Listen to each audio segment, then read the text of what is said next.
I imagine we've all had this experience, and I want to know what you do. When you know that tomorrow morning you have to, when you leave the house, you have to remember to bring something with you. You're going to a meeting, or you're going to work, or you're going to school, or you're going on a trip, or a date, or whatever it is, and you've got to bring that thing. And it's important because if you don't bring it, you might lose your job, or the date might not go so great, or whatever it is. What do you do to make sure you remember it? Leave it at the door. Leave it at the door, right? It's universal. Has everybody done that? If you hang it on the doorknob, or you put it where you'll trip over it. And why do we do that? You can just have a seat right there, and then we'll fit you in a minute. Yeah. Well, okay, I won't speak for y'all. I'll tell you why I do it. I do it because my mind is not very smart. My mind is pretty dumb.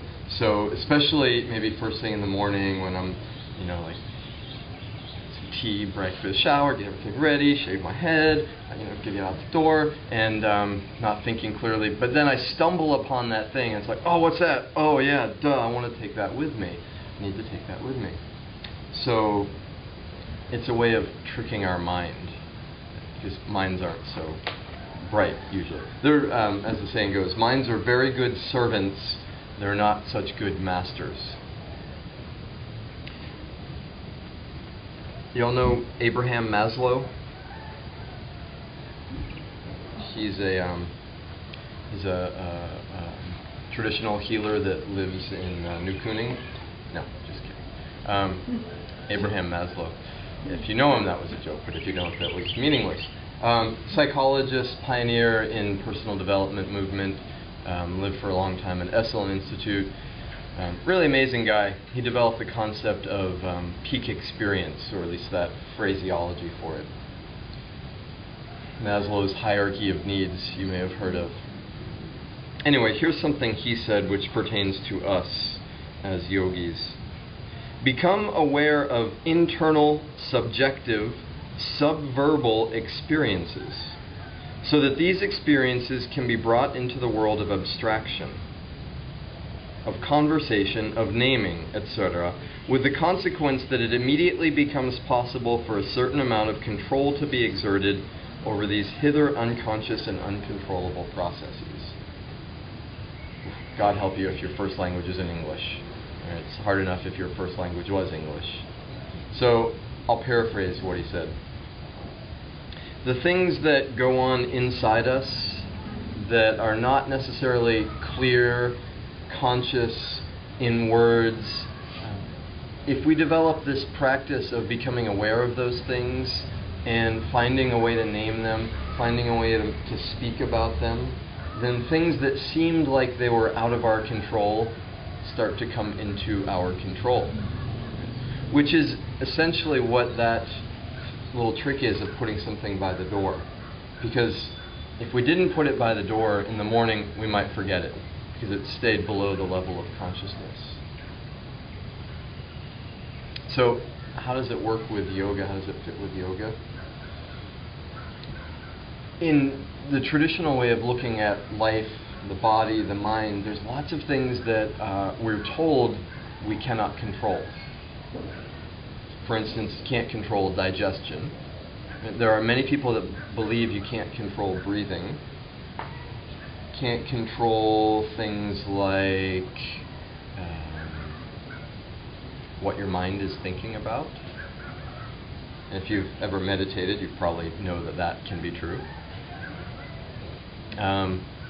Yet, the heartbeat. You can't control the heartbeat. Respiration, another one. Yet, yogis have been learning over time that actually all those things are controllable.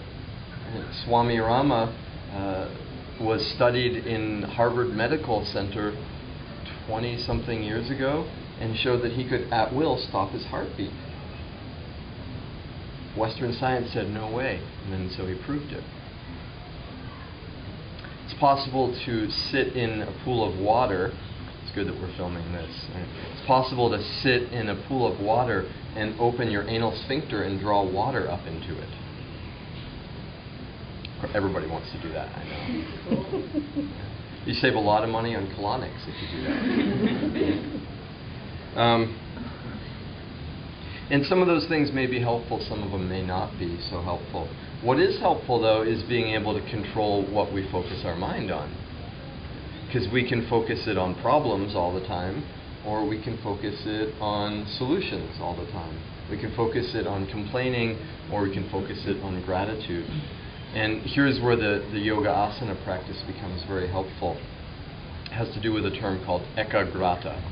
And ekagrata from Sanskrit means single-pointed focus. And if we develop a single-pointed focus, the ability to focus our mind on one thing, anything is possible. And if we don't do that, we're like a sailboat with no rudder. We're just going anywhere, subject to everything that happens out there. And not that the point of it all is to control everything. The point is to control the things that are helpful in a way that we can surrender to the things that are helpful. Or Mr. Miyagi put it clearly in The Karate Kid. If any of you saw that film. He said to his young student, he said, "Why do we train?" Talking about karate. Why do we train? And the kid was getting ready for a fight. He said, "Why do we train?" And then the kid stopped and thought about it, found the right answer. And the right answer was so that we don't have to fight. So in the same way, why do we train with yoga? Why do we develop such control over the body and the breath? So that we don't need any control.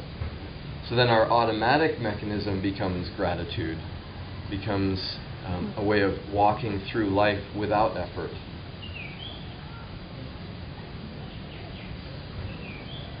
Sound like a worthy experiment? If you're just here to stretch your hamstrings, fear not, we'll get to that too.